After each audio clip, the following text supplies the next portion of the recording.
op dat moment beginnen hun gewoon daarin te breken. En ja, dan ben je ook gewoon gelijk betrokken. De jeugdreclassering moet voorkomen dat jongeren die een strafbaar feit pleegt, opnieuw de fout ingaan. Alle jaren gaat het dan gemiddeld om zo'n 140 jongeren die zo'n dwongen maatregel opleiding krijgen. Hoe voorkom je dat ze dat opnieuw doen en waarom gaan je eens de fout in? Waar zorgt het voor een veilig leven?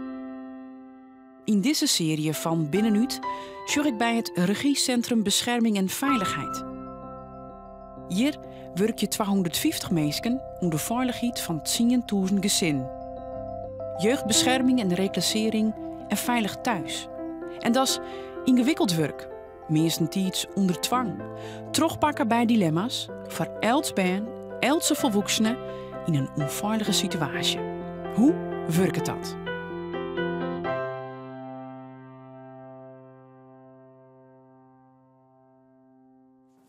Stefan is een van de jongeren die een jeugdreclasseringsmaatregel opleiding kregen heeft. En ik moet bij hem thuis komen om daarover te praten. Dat is wel bijzonder. Je zit al aankloppen, want de deurbel doet het niet. Nou, keurig, zo'n briefje. Goedemorgen. Hallo. Goedemorgen. Ik ben Miranda. Ik ben Stefan. Aangenaam kennis te maken. Mag ik zo vrij zijn om naar binnen te lopen? Jazeker. Dit is jouw plek. Ja, klopt. Let niet op de puinhoop, maar ik ben nog een beetje aan het opruimen. Een beetje rommelig, zou mijn moeder misschien zeggen. Klopt, alleen mijn woonkamer is wel netjes, maar ik ben dit nog allemaal hier aan het uitzoeken. Hey, wat mij meteen opvalt, Stefan, is dat een lijkkist? Ja, dat klopt inderdaad.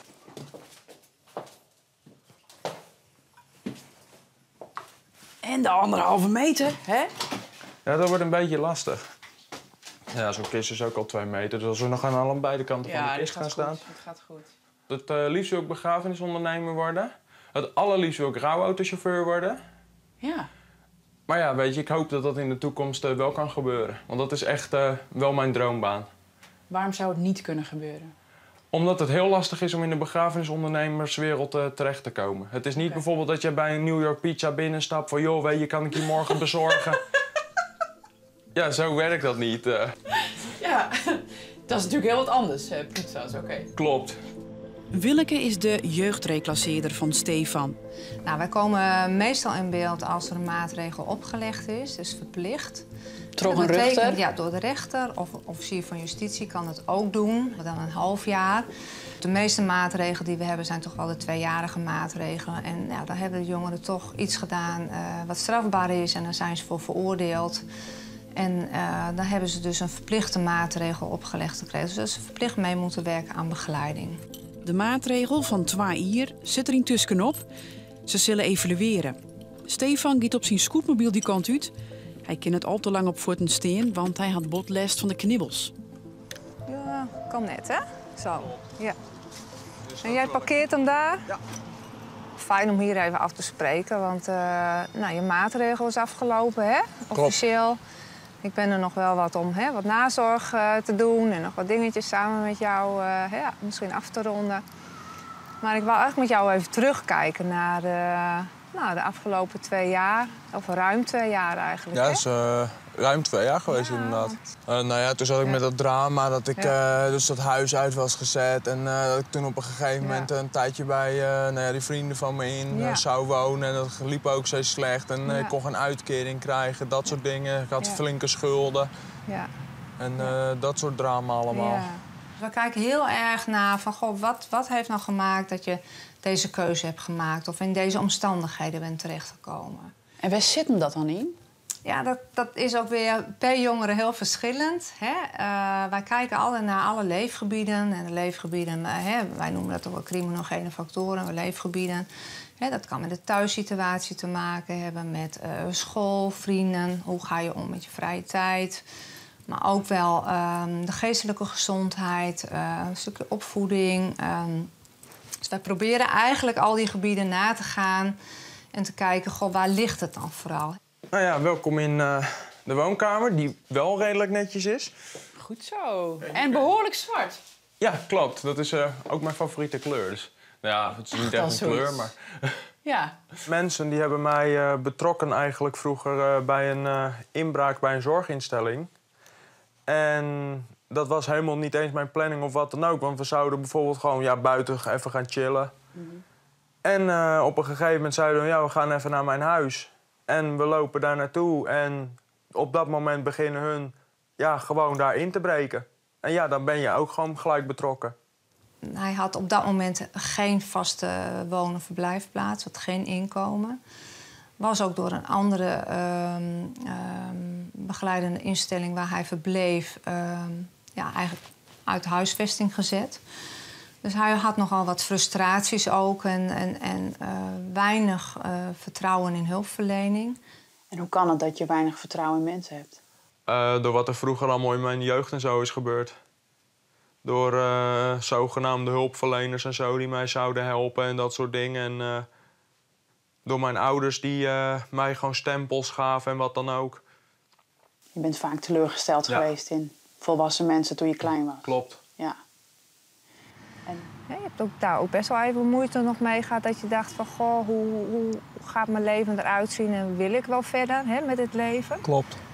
En als ik dan kijk waar je nu bent, dan denk ik, ben ik wel heel trots op je. Dankjewel, dat vind ik leuk om te horen.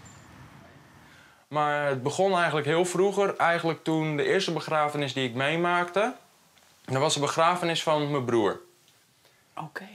En... Die is jong gestorven dus? Die is op 31-jarige leeftijd door een auto-ongeluk om het leven gekomen, helaas. Ja. Dus dat was vrij heftig. Toen was ik zelf 7. En toen op die begrafenis, toen heb ik op een gegeven moment... Toen dacht ik ook van, dit vind ik wel heel mooi werk en zo. En het eerste, zeg maar, wat ik deed... was de lijkwagen waar hij mee vervoerd werd... heb ik van Lego nagebouwd.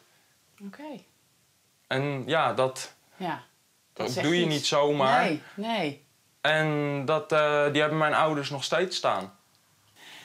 Hoe gaat het nu met je? Hoe voel jij je nu? Op dit moment gaat het wel prima. En wat heb jij nodig om verder goed te kunnen leven, net zoals andere mensen? Gewoon dat ik gewoon zeg maar sowieso mijn huis hou. En dat gewoon bijvoorbeeld de bewindvoerder zorgt dat ik van mijn schulden afkom en dat soort dingen. En gewoon eigenlijk zorg dat alles gewoon op de rit blijft en wat dan ook. Dat ik niet bijvoorbeeld zo weer mijn uitkering kwijt ben en wat dan ook en dat soort dingen. Want mag ik vragen hoe je dan aan schulden komt? Omdat ik nogal behoorlijk wat verkeersboetes heb. Oké. En toen op een gegeven Maar niet moment... met je scootmobiel, denk ik? Nee, met de auto. Oké. En het is op een gegeven moment een tijd geweest dat ik op een gegeven moment... doordat eigenlijk die andere instantie mij heb genaaid... waardoor ik helemaal geen inkomen meer had of kon krijgen... had ik ook zoiets van, wat interesseert het me eigenlijk nou nog een boete meer of minder? Oké. En toen heb ik ook zoiets gehad, ik zit nu toch al 1000 euro's in de schulden. Ja. Er is toch geen instantie of wat die mij wil en kan helpen. Ja. Wat interesseert het dan ook? Ja. Op een gegeven moment aan het eind van het liedje is het toch niet ideaal. Nee. Nee. Dus er is nu gewoon goede hulp en je hebt uitzicht en inzicht misschien ook wel. Ja. Ja. En het heeft Willeke af en toe wel eens eventjes wat tijd en moeite... en waarschijnlijk ook heel veel frustratie gekost... om dat ook een beetje in mij door te laten dringen. En dat ze dat tot 8 augustus met mij heeft volgehouden... is mij echt een raadsel.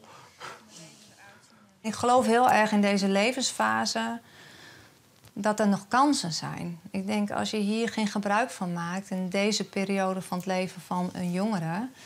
dat je daar niet in investeert... ook al is het wel vanuit die dwangkant in eerste instantie... vind ik het eigenlijk een gemiste kans. Dus ik zie het ook als een kans. En ik vind het gewoon heel fijn om daar betekenis in te hebben. Precies. Wat ik niet leuk vind aan het werk is dat we soms heel veel vertraging hebben door regels. Aanbod van hulp, wat je mist, passende aanbod. Of dat het niet snel genoeg gaat. Of als je psychische nood hebt en je moet 3, 4, 5 maanden wachten voordat je een passende behandelaar hebt. Wat ga je dan in die tussentijd doen? De maatregels zitten nou op. Stefan driemt nou hoe zijn toekomst. Nou heb ik toevallig nu contact met een begrafenisondernemer. Dankzij Willeke, mijn jeugdreclasseerder dus. Ja. En die is nu wel aan het helpen om mij ook echt de begrafenisondernemingswereld in te helpen. Oké. Dus ik heb de open deur, zeg maar, om Ja. de begrafenisondernemingswereld in te komen, heb ik. Dus dat scheelt al echt een heel stuk. Ik weet niet of corona een rol speelt. Gewoon, het kan ook zijn dat daardoor de spanning in het gezin oploopt. Of dat er dingen gebeuren die anders niet zouden gebeuren.